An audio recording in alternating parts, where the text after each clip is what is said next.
साथियों, संभवतः 12 मार्च से वैश्विक कोरोना महामारी के चलते न्यायालय बंद हैं और इस संबंध में अभी ये नहीं समझ में आ रहा कि कब तक बंद रहेंगे। इससे सबसे ज़्यादा वित्तीय संकट हमारे विद्वान अधिवक्ताओं को हो रहा है। इस संबंध में रुड़की के पत्रकार संघ के अध्यक्ष श्रीमान संदीप तोमर साहब भी काफ़ी व्यथित नजर आए, क्योंकि वह मेरे पास आए। उन्होंने मुझसे इस संबंध में सुझाव मांगे। मैंने उस संबंध में उनको बताया था कि माननीय उच्चतम न्यायालय में एक रिट याचिका लंबित है, जिसमें यही सारी चीज़ें जो है विचार विमर्श करके न्यायिक निर्देश प्राप्त करने की बात हो रही है। इसमें जल्दी से जल्दी आप बार काउंसिल के सदस्य हैं उनको कह के और उनमें अपना जवाब दाखिल कराइए, क्योंकि उनमें पूरे देश के बार काउंसिल और बीसीआई उसमें पार्टी हैं। तो उसमें तो चूंकि संभवतः समय लगेगा, जैसा कि न्यायालय की कार्यवाही में होता है।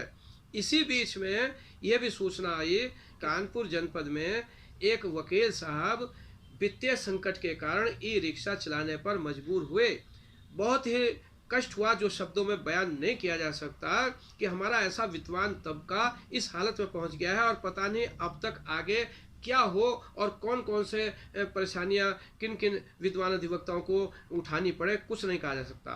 तो मैंने इस संबंध में अब तक सोचा कि शायद हमारा विद्वान अधिवक्ता समुदाय जो है जागृत होगा और कुछ सुझाव आएंगे, विचार विमर्श होगा, लेकिन मुझको ऐसा नज़र नहीं आ रहा है। मेरे मन में जो बात है मैं आपसे साझा करना चाहता हूं कि इसका तुरंत हल कैसे हो सके। अगर आपको अच्छा लगे तो आप भी इन चीज़ों पर विचार करें, अपने भी सुझाव दें और इसका समाधान जरूर निकाला जाए।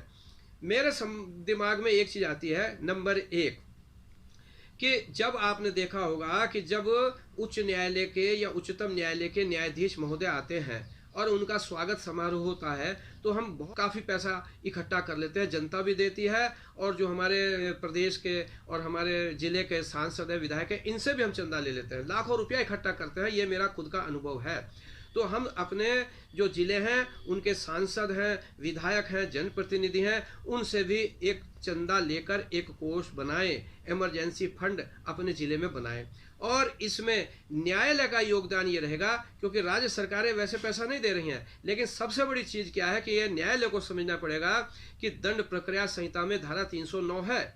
उसमें अगर किसी फौजदारी के मामले में स्थगन दिया जाता है तो उसमें जो स्थगन लेता है पक्षकार, उस पर कॉस्ट डाली जानी चाहिए।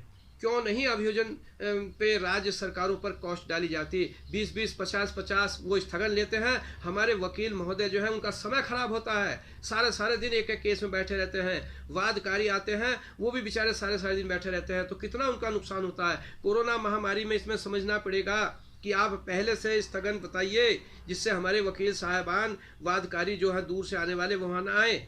ऐसी व्यवस्था आप बनानी पड़ेगी। और अगर स्थगन मांगता है अभियोजन, पुलिस, राज्य सरकार उस केस में स्थगन मांगती है, तो उसमें कॉस्ट डाली जाए और उस कॉस्ट को विद्वान वकीलों के लिए जो इमरजेंसी फंड बना या न्यायालय से जुड़े हुए अन्य लोगों के लिए सहायता के लिए, उसमें उस कॉस्ट को जमा कराया जाए। इसी प्रकार से बहुत सारे दीवानी के मामले होते हैं जिनमें बड़े वकील होते हैं पक्षकार, और भी इस तरह के राज्य सरकारें होती हैं, उन पर कॉस्ट डाली जाती है। उस कॉस्ट को भी अगर वो समर्थ हैं या राज्य सरकार पर डाली जाए, कॉस्ट डालनी चाहिए, कॉस्ट उनको भी उसी फंड में जमा कराया जाए। इस प्रकार से एक फंड बन सकता है और धीरे धीरे आके और जो है हम लोग जो है अपने अपने सब जिलों में इस तरह के फंड को बना सकते हैं। न्यायालयों के माध्यम से ये उनको बताया जाए कि धारा 309 में यही नहीं है कि अगर अभियुक्त के विद्वान अधिवक्ता स्थगन लेते हैं तो उन पर ही कॉस्ट डाली जाए या उनका जो है वो जिरह का अवसर समाप्त कर दिया जाए और उनका जो है प्रतिकूल कोई आदेश कर दिया जाए। अभियोजन विभाग के खिलाफ क्यों नहीं किया जाता, उन पर क्यों नहीं कॉस्ट डाली जाती? तो ये सारी चीज़ें आप समझ रहे होंगे कि मैं जिस मंशा से कह रहा हूँ। और ये सारा जो सम्मान करने के लिए न्यायाधीशों के जो पैसा इकट्ठा कर लेते हैं, इन सबको बंद करना पड़ेगा आपको। ये सारा पैसा अब जितना भी आप इस तरह से इकट्ठा करें, वो अधिवक्ताओं के न्यायपालिका से जुड़े हुए जो परेशानी में, जो वित्तीय संकट में है जो हमारे भाई लोग, उनके लिए एक इमरजेंसी फंड बनाना पड़ेगा और उन्हीं में ये सारा पैसा आप जो इकट्ठा करावें। जय हिंद, जय भारत।